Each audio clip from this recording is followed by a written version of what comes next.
Hi everyone, my name's Anthony Cummins and welcome to this video. I'm a historical researcher and author. Now today I'm going to talk to you about the logic behind reincarnation, and let's go through some questions. But before that, all of my videos are done to support one of my books. So this is The Dark Side of Japan, which is ancient black magic, folklore and ritual. So if you enjoy sort of the esoteric Buddhism, magic, reincarnation, the afterlife, that one is for you. I really enjoy doing that. Good fun. Lots of dark, gruesome things there. So today, what we're going to do is talk about reincarnation. But what we're going to do first is let's get rid of the basics. Is you don't have to believe in reincarnation. This is not a projection of what I believe. This is just simply taking the concept of reincarnation and asking some logical questions that crop up and see if we can actually answer them. I am not in any way a Buddhist. I am not Buddhist trained. I don't have any degrees in Buddhism. I've done some basic research. So what I'm about to say is not canon. It's just my opinion. But also I'm asking you guys to give me your opinions, because I'd like to know what you guys think, because there's some stuff there that's actually starts questioning. So this is not an information video, it's a question video. You should be left at the end of the video going, that's a good idea. What I wonder about that. So let's go for it. So suspend your disbelief. At the moment, we all believe in reincarnation as a concept. So let's go and question it from there. Okay, the first question is, where is reincarnation from? Right, basically, reincarnation is going to be prehistorical. It's probably got its stems in India somewhere before. Sorry, my computer's gone mad. Before recorded history, most likely. That is not absolutely correct. That is a probability. So basically, we do know, I think it arrives in Jainism, and I think it's talked about in India. At the same time, you've got the Parsis, who are actually the Zoroastrians, and them guys are around and they believe in the duality of good versus evil. You've also got Hinduism, who's got its gods, and then you've got Jainism and things like that. And basically, this idea of karma is before Buddhism. That's the key I'm trying to get across. Sorry, karma and reincarnation and dharma are all pre-Buddhist, if I'm remembering right. So they're all pre-Buddhist. So they arrive and Buddha mashes them together and goes, that's how it is, and rejigs it all for humankind. So reincarnation basically involves a single, now we're going to use the word soul for want of a better word. Actually it gets really complicated. For example, in Chinese you get dual souls and things like that. And before that, in India, you get a different idea. But for the fact that I'm speaking in English and the fact that you guys are listening in English, we're going to go with soul, i.e. consciousness inside, something that continues on into different vessels and gets tuned and reshaped. So I've got my notes here if you're wondering why I keep looking down. Right, okay, so when did it all start? So we know through science that life initiates at some point and we get single-celled organisms and things like that start floating around, and then they all start combining together. So the big question is what does a soul inhabit from a scientific point of view? Does it inhabit a single cell and then it carries on? Or do you need a certain amount of cells first before it goes in? For example, the motherboard of a computer is there, or let's just, no, not the motherboard, let's call it the program of the computer. The software needs the hardware. So is it a case of the hardware is building until it's a certain size of cells, and then all of a sudden software is put in, boom, okay, it's active, little crab going round, you know what I mean? Did you like my crab? So basically, how big does it have to get until a soul can jump in it? Now we do know, actually back to this is from Japanese culture, is that they believe mosquitoes are actually the souls of violent people or bad people, because they've been sort of cursed to suck blood for this next reincarnation. So even a mosquito has a soul and it is reincarnated. So that leads to the fact of how big does something have to be before it gets a soul? It's like turns up at the soul door, it's like, no, you've only got 7 trillion cells, you need 89,000 trillion cells. I'm sorry, there you go, gazillion, whatever, so go away. Where does it go? So that's our first problem. So now we've got basically an insect is got a soul, it's wandering around, it's chewing its stuff, Mosquito going around, evil little creatures, absolutely evil. They are the souls of evil people, I swear. Now, especially if you live in Japan, you're on the tatami mat and all that, you got your futon out and you hear, and you know, you bastard. And that's it, then you're awake. There's just one of them, little kamikaze thingies, and you're like getting the candles out that kill them, you're getting all sorts, and then I've got to go to hell because I've killed a million mosquitoes. So where was I? Totally forgot where I was. So insects. So reincarnation is about progression. So the idea is you progress until you become a Buddha. Bing! Then you leave samsara, the cycle of life and death, and off you go into nirvana, which may or may not be a place. It's irrelevant. It's basically you hit a new level. But the Buddha himself has buggered off somewhere. He's like, this is my last time round, so I'm going. So it has to be somewhere outside of our reality. I've heard the concept said that people say, oh, nirvana is here, but you're at a different state. No, because if that's the case, where's the Buddha? He's gone. So he's gone somewhere. Whether that's somewhere beyond understanding of physics, we don't know. But it's not here. So nirvana is not on this world. Okay. So an insect or a mosquito is going around and it dies.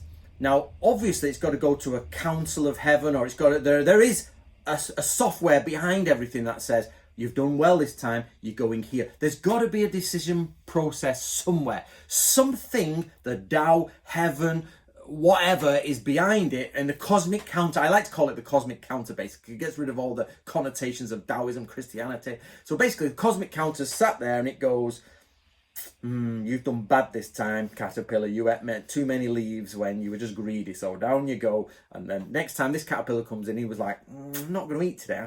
I'm feeling a bit weighty. So like the cosmic counter goes, okay, up you go one. You see what I mean? At which point does an insect get pushed up the ladder? Is it a case of it doesn't have to do anything? It just has to go around and be killed so many times that it starts to realize, oh, something, you know, there's an understanding within it, and it goes up to the next scale. So that's my major question is, first of all, I can totally get on board with there's hardware and software. And once the hardware is a certain size, it's just robotic. So you could say, when does a creature have a decision? So if you put something in front of an ant, it'll go somewhere else. But a single-celled creature just literally reacts. So that's the question you've got to ask. So then the software goes into the hardware, but the cosmic counter then has to say, okay, you go up a level. That's my biggest problem. My biggest problem is, how does, at the very start of life, which is, I forgot how many billion years ago, I know the universe is 14 billion years, is it? So when did life kick in? At some point, the cosmic counter on the first soul-infested hardcore said, you've done well, next step, and it goes up to the next life. Or is it a case that with evolution, it says, okay, you can try this, but so is it a case of you try that and then maybe you fail, or you've passed that, so you go up a level? That's one of the other questions. The hardware is increased, upgrade, like an arcade game, he levels up, and then he dies, and the cosmic counter goes, nope, you did crap, back you go, and then another soul tries, and that's how evolution goes, where to this pinnacle of humankind, where you know, the souls are trying but failing. So I don't know. So the question there is, how do insects first progress? Okay, this brings us on to old souls and new souls. I did ask, by the way, if you don't follow me, it's at Historical Ninja on Instagram, and I asked my guys for some of these questions. So one of them is old soul versus new soul. So the idea you say is, oh, that guy's got an old soul, he's very wise for his age, and he seems to have been born with some inherent ability to do something. He must be an old soul. But then the question is did all souls start at the same time? But I think I can answer this question. So, because the idea is, if they all started at the same time, surely they all are the same age. But no, this old soul, new soul is reference only to humans. You never go to a goat and say, goat, you're doing well today. You must be an old soul. Do you know what I mean? You don't ever get that. It's only in humans. So you're basically taking one slice of the cake and analysing. So remember, somebody was a goat last time, and the goat was just doing its goat thing. And then the cosmic counter said, I'll tell you what, try being a human. So the goat comes up, and I use goat because in Shingon Buddhism, it uses the goat mind. And that means it eats everything it wants, fucks everything it wants, sleeps where it wants, takes what it wants. So this new soul goes into a human, it grows up and it's like murdering people and raping people and just eating. I was at a wedding once and they'd under-catered basically. It was beautiful food, but they just didn't have enough for the amount of people there. So it was like barely scraping in with a bit of food. And this guy just walked up to this table. This woman went to the bathroom and just went, I'll be back in a minute. And he just took a plate and went, there's not enough food. She's gone, I'm eating it. And I was like, she's literally coming back in a minute. It's her fault. I was like, goat mind. To be honest, I should have belted him, to be fair. Well, but he was a boyfriend of someone we've got to keep, you know. It was all right. I ended up on honeymoon with him. Not me and him, of course. But I was on this wedding. And we ended up in India, and oh my god, 2 weeks of that guy pile driving, but you got to be careful, haven't you? So what an idiot. So basically, he would be. So let's immortalize him now on YouTube. What a goat-minded fool. So the next time when he dies, which is whenever, he dies, and the cosmic counter says, "Back you go. You didn't get it. So a few more times as a goat, a few more times as this. You come back as a human, and each time."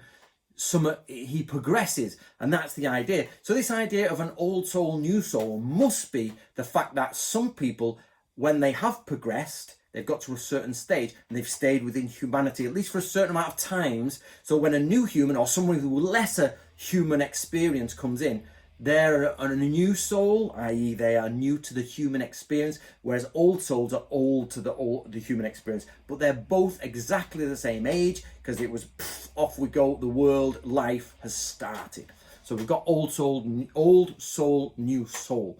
Now, that leads me on to the next point, which is people often say it, and I think this is a daft, I'm not saying people are daft, but I think this is people not thinking about reincarnation, is when they say there are not enough humans on the planet to accommodate reincarnation. So in Buddha's time, there was like however many hundreds of millions of people on the planet. I don't even think we're at 1 billion yet. Back then, I'm not sure. But now we've got 7 or 8 billion. It's like, well, you're only counting humans. So this is a big thing that a lot of people misunderstand. You've got to count all animals, all insects, and we go back to the first hardware. When does that start? So you've got everything on the planet that is soul eligible, i.e. it's got so many gazillion cells in it, it's ready-made hardware. So every species, every subspecies, everything that's not a plant, because the question is do plants get souls? Let's leave that to the side for a minute. So sentient creatures, they move, they click, they move around. We all know what we mean. I do get a bit sidetracked sometimes with people who say, but plants are alive. Like, they are, but toast fire.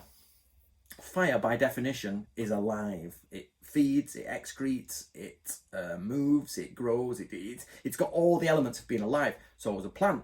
But does a plant have a soul? Kicking Tolkien with the Ents, and the Old Man Willow. We've all seen Old Man Willow strangles the hobbits. Pippin, I think, I can't remember, both of them actually, Merry and Pippin. Like, come on, you're having it. So that old soul tree, dead. Well, they don't die, do they? Bombadil comes and goes, gets them out, I think it's Bombadil. But anyway, so taking away the Lord of the Rings stuff. So now you've got basically, where are we up to? So we've got all these souls, but you can't say there are not enough human souls for reincarnation to happen, because you're not counting the animals and you're not counting all the other creatures, but also you're not counting the fact that Buddha says there are other worlds. So we'll get to that in a minute. We'll get to that. So we've got this idea that there are a finite amount of souls. There must be. I can't, unless they're rechurning them and making them. If that's the case, that's a whole new level. So imagine even today, cosmic cows upstairs going, new soul, new soul. I don't think that's inside of the system. I don't know if there's anybody who understands Buddhism, then put it in the comments below. But basically, I think souls, there you go. There they are in the universe. There's X amount of souls. Literally, you can count every soul is there. And they are born on the planet and they regurgitate, regenerate, whatever. And they obviously not regurgitate, but I was struggling then. So basically, the souls are going round. And this is where we get to the Buddha. Now, there's something I am not sure about, so I really need your help on this one.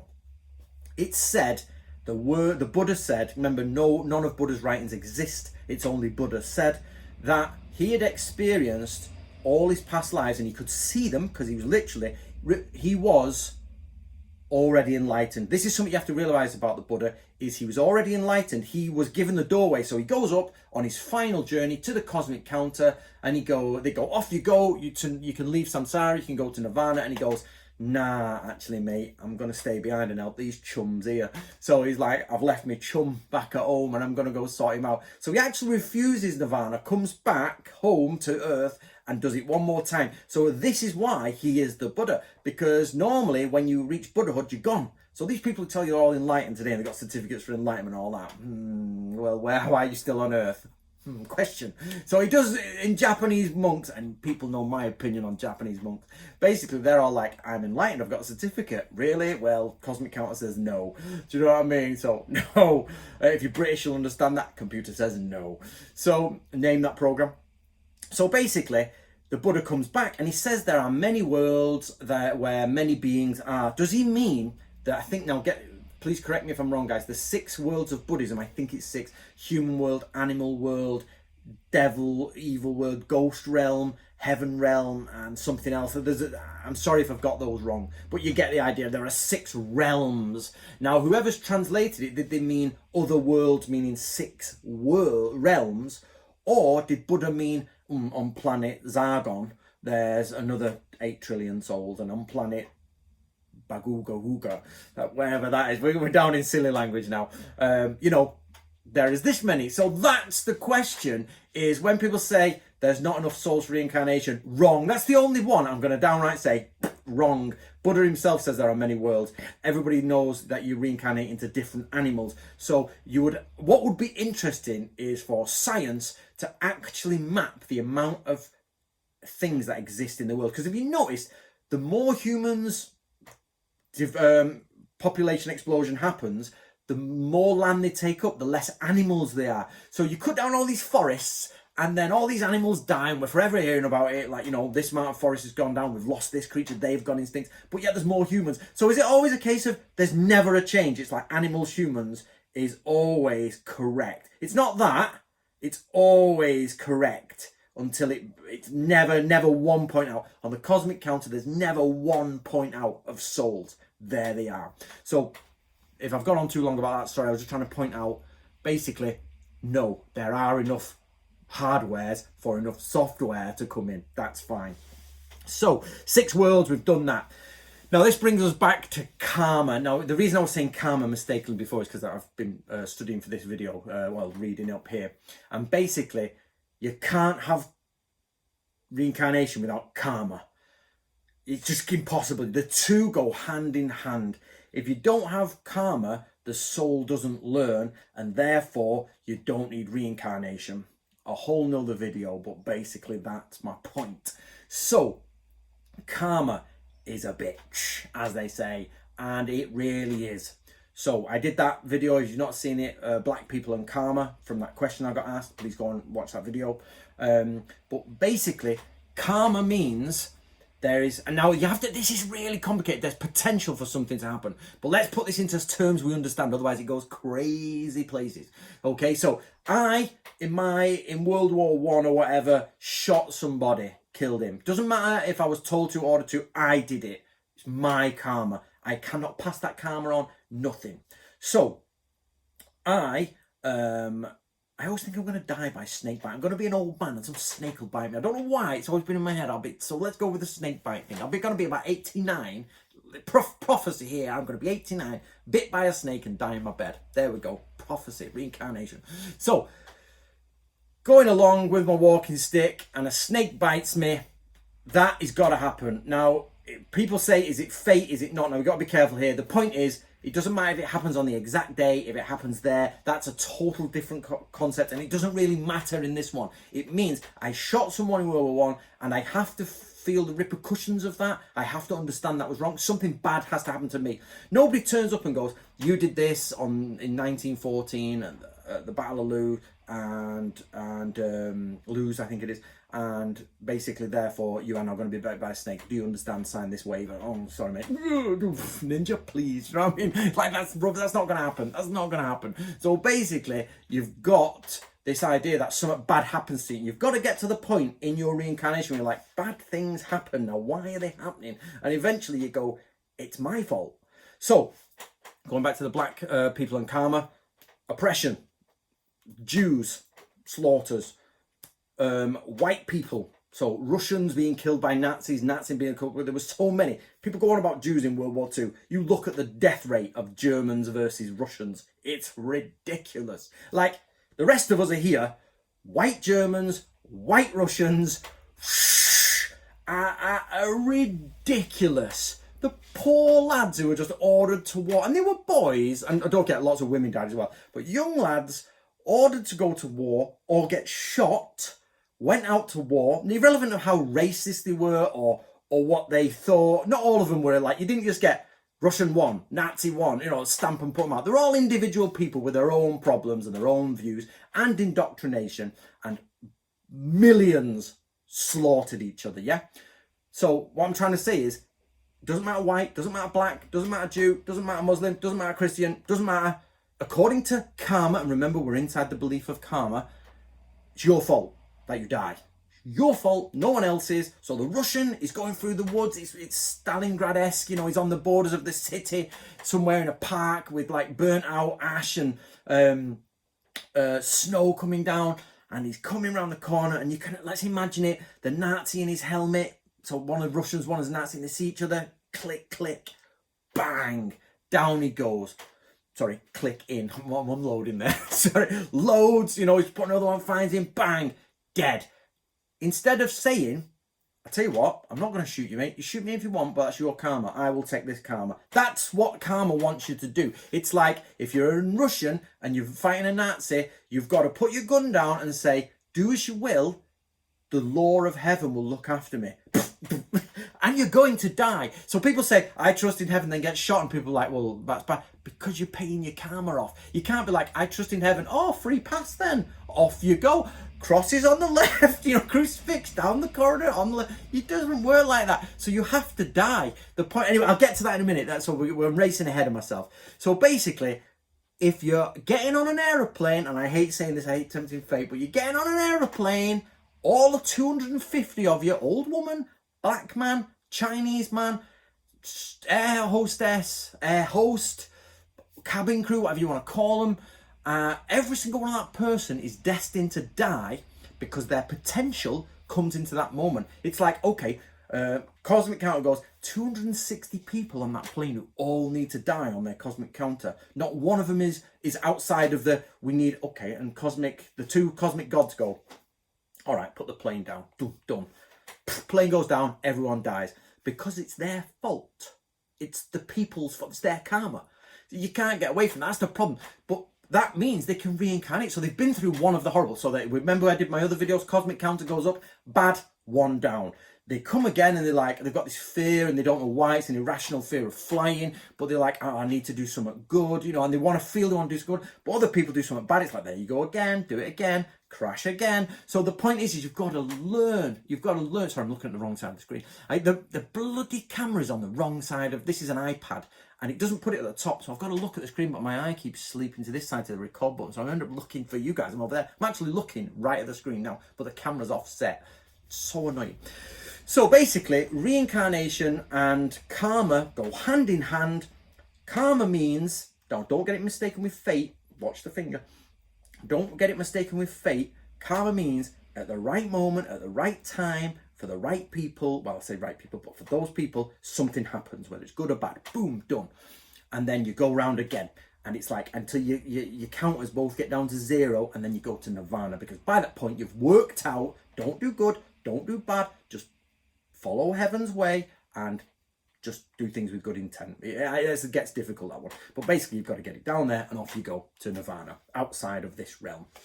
So, sorry guys, I am straying all over the place now. So let's leave that behind. So karma, reincarnation. I hope you've got that. Which means if you play it through, that cosmic counter's doing X, it's doing its thing. And whether there are lots of worlds in the universe all doing the same thing, but let's focus on Earth, because we've got to remember aliens are under karma as well. Aliens are popping around, like Captain T. Kirk's on his ship, because he's an alien. Oh, no, he's not. Captain Kirk's not an alien. Luke Skywalker is an alien. Right, Luke Skywalker in a galaxy far, far away, long time ago. Luke Skywalker's an alien. He's got to deal with karma. And the Borg have got to deal with karma. And all of those people have got to deal with karma. But let's focus on Earth. So what does that mean for Earth if you push that forward? That means Earth is a hell planet. Okay? It's a hell planet. It's a test planet. So the idea is that your software, your soul, lives forever. There isn't a beginning. There isn't an end. There isn't a death. It is outside of time and space. You die, you go outside of time and space. Your soul doesn't go to Jupiter and wait around and it's like, that's 4 hours now in Earth time. Doesn't do that. It goes outside of time and space. So as far as it's concerned, all time stops. Your soul leaves and it's outside of it. Time has ended, time has begun. It doesn't matter. There is no time. People don't understand this, but once you get, you'll never get your head around time. But once you understand the basics, time, you can't, if you're outside of time, you're no longer subject to time. So therefore there is no beginning, no middle and no end. You are eternal and there is there's nothing there. You can't be like watching the earth go around and fast forward because there is no time. You're outside of that realm. Again, nirvana, whatever you want to say, it's outside the realm. So the idea is your soul goes on forever. The end. As far as you're concerned, in actual fact, it's not forever. It's outside of time. So anyway, I'll stop that, but you get the idea, I hope. So you're outside of time and your soul is like, comes back in. Why on earth do people think that good things should happen?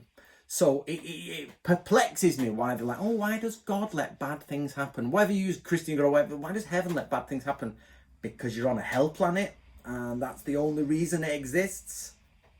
So I'm going to give you an example. So for example, let's all pretend we're humans, right? I mean, in this situation, you're there in a room and somebody comes in and says, okay, there's some food, just enough for you to be sustain yourself. So you eat some food, you sustain, you're healthy. Then he goes, there's more food. You just eat more. It's like, there's cake. Next thing, your teeth are rotting out, you're fat, you're big monster, fat man boobs there, you're getting bigger and bigger. And they say, okay, we're going to give you a test now. Here's the test paper. So you sit at your desk with your boobs hanging over it and everything. And the test says, test at the top, and it's a blank page. And it says, have you done the test? So there's nothing here. It's okay, you've passed the test. You don't have to do anything. Grade up. Okay, I've graded up. You're the emperor of this now. And the next test comes in, it's blank paper. Where's the test? No, there is no test, So you keep going to the next thing. Where would humanity be if there was no restrictions, no punishment, no test, you didn't have to do anything to get anywhere. You were just given everything you wanted. You end up at a horrible, humanity doesn't work. So people, when they say, why do we have reincarnation? If it was ever real, again, and we're talking inside of the world, it would be a hell planet. You'd have to learn through stress, through danger, through punishment. You never ever learn through only reward. That doesn't mean there isn't reward on this planet. Basically, do good, don't get punished. Once everybody's doing good and you're all doing good, chill it down, everyone leave to samsara. Off you go to nirvana, okay? So Earth is a hell testing ground. You, according to Buddhism, technically are in suffering. You are in a place to experience suffering. Excuse me. And the only way out of it is to suffer and then retract from wanting things. So it's like, this is reincarnation in a nutshell, right? There's chocolate there and there's a lettuce and your hand goes for chocolate every time. Stop.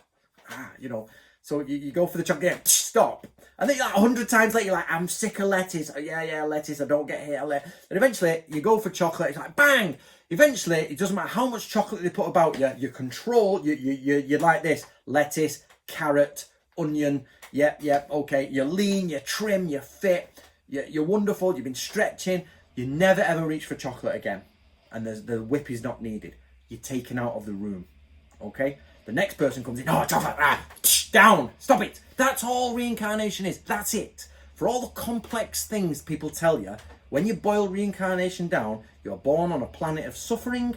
You are trained not to do bad things. You are encouraged to do good things. Once you have finished paying off your bad things, you then chill it down a bit and stop going around interfering with people. Just get on with your own life until the point is that you've worked out that karma and you focus on your inner being. Off you go. Done. Buddhism 101. Right? So, okay, so you're on a hell planet. So this, however, something that was brought up on my Instagram account, remember, at Historical Ninja, come over, guys. So something that was brought up is it leaves you helpless. So there is a problem where people say, oh, I'm getting oppressed, it's my karma, therefore I'm going to get it. This is where it gets complicated. So remember back to the black people in karma, or Jews, or the Russian and the Nazis. So the Russians like, let's go with the Russian and Nazi, because nobody's contesting that in a minute. So basically everybody, everybody hates Nazis, so let's do the Nazi hate thing. So basically, you've got these two Russians and Nazis like, well, do we shoot each other? Do we not? We're just helpless. We can't do anything. It's our karma. That's true. You are helpless. You will never, ever escape your karma, according to tradition. So the Russian has to be shot, but it's potential. He might not be shot there and then. So you stop doing the evil thing, do something good instead. So if you're being oppressed and you're being targeted for racism, for oppression, whatever, basically somebody's having a go at you, right? Somebody's having a go at you. You don't have a go back. You accept that that is their karma, and they will get that. They're just rewards. They're just desserts, if you like. That's the point you have to be, but you don't do anything bad. If I do something bad back, or then so you get all these people who go on marches and all that, and you're like, all you're doing is annoying the people who are trying to get through to their day in the traffic. And like, we've stopped the marches, I don't know. We're what's the word? Doing a demonstration for there's not enough hard of hearing, one-legged blue characters in cinema, so we're doing a demonstration. But actually, you've just you've disrupted the entire city's grid network, and you have created a problem, which means in the future there's potential, and it will happen, for you to have your life disrupted for a day. Okay, so that person who's on the march, when they hit the right place, the cosmic counter says, right, you're going to be disturbed for the entire day because you disturbed everyone else. And they're like, well, I was doing something good. No, you weren't. You were interfering in the world. And the cosmic counter's like, we'll deal with that. That's my job, cosmic counter says. Human, back in your box, get out. So this idea when people, it's a difficult one. I've got no answer for it because the guy was right. The guy who did it, I assume it's a guy from his picture. He basically said, it means you're helpless, you can't do anything, so don't do anything. You're like, yeah, that's actually a good point. That's difficult to explain that because you're not, because down to Taoism, you actually, or Taoism, whichever way you want to say it, you actually are not meant to do anything. But that's faith. That's where faith comes in. So beyond all of this, from when we started the beginning of the video, the intro, all the way to the amoeba, from amoeba to all the way to sort of like almost Buddhas, it's faith. You're like, I'm not going to touch that chocolate because I believe it's bad for me, and I'm not going to do this because it's bad for me, and I'm going to have faith that the cosmic counter knows what I need. So the idea is that if you're on a plane crash and you're going down, no, let's not do that. It's not tempt fate. So I've got bit by a snake, and I'm like, I don't rush to hospital and be like, fix me. I sit there and I'm like, I have faith that either I'm going to live or I'm not going to live. Move on. That's what a lot of these religions are like. They're like, sorry, I'm wrong side of the bloody camera again. So that's what a lot of these religions are like. It's like, have faith. It doesn't matter how dire it is. And even if you die, you're looked after. This is what people say. Is people think, oh, I have faith in this system, I'm not going to die. No, if you have faith in the system, you're going to die. The point of having faith is that you understand there's something behind it for when you die, and that you're only on earth for a short period. In Christianity, you're on for a short period and go to heaven or go to hell. In Buddhism, you're on for a short period, you come back, you go to the hell realm, you go to the heaven realm, you go to the earth realm, you go to the animal realm, the ghost realms, all that. So the point is you're only on earth for a short time. So it's like a dream. You're like, okay, you're going to go to the hell planet. You've had your break, you've been up outside of time and space, you're going to go back to the hell planet, and this time you're going to get murdered, okay? It will happen on this day at this time, so we bring fate into it, or the potential for it will be this day. That's a totally separate thing. There's an argument about potential versus fate, but let's not worry about that too much. So basically, Cosmic Counter says, this is going to happen to you this time. So you're out, you get bit by a snake, you say, okay, it's the end of me, okay, sit there, dead, okay, you're outside of time and space, like, okay, right, that's one counter down, okay, now this time you're going to have a wonderful life, but you're going to give them the opportunity to help people with wealth. Now you can either spend that wealth on yourself, or you can help people, and you go down and you help everyone, and you come back to say, yeah, one down, or you go down and you spend it on yourself, you cut down rainforest, and they say, okay, next time you're going to be total poverty, and you keep going round and round, and you're meant to go around millions of times till you've got it, until you go down and you do nothing but accept what heaven gives to you and then act accordingly with it. That's it. Okay, guys, so we've gone. So that's over 30 minutes now, which is not too long for this discussion.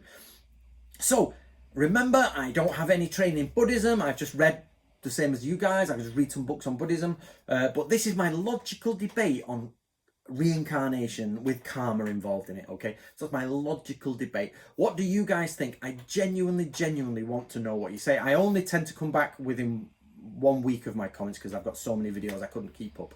So do put your comments in quick, get them in, let me know what you think, and I'll give a thumbs up to all of them, and I'll try and answer which ones I can. If you don't forget, guys, if you've stayed with me until the end of the video, tell me you've stayed. By the way, guys, last time when I asked you to tell me you stayed, I went through all of them. Thank you very much, and I love it. You're like, Anthony this, and thanks, Anthony. You all use my name. I like it. Thank you very much. And I do check. I see some people coming back and forward and all the time. So I am looking, guys. I always look for the first week, but then it's gone. So don't forget, guys, get yourself a copy of The Dark Side of Japan. It's ancient black magic folklore and ritual. I can never remember all the subtitles to my books. Right. See you next time.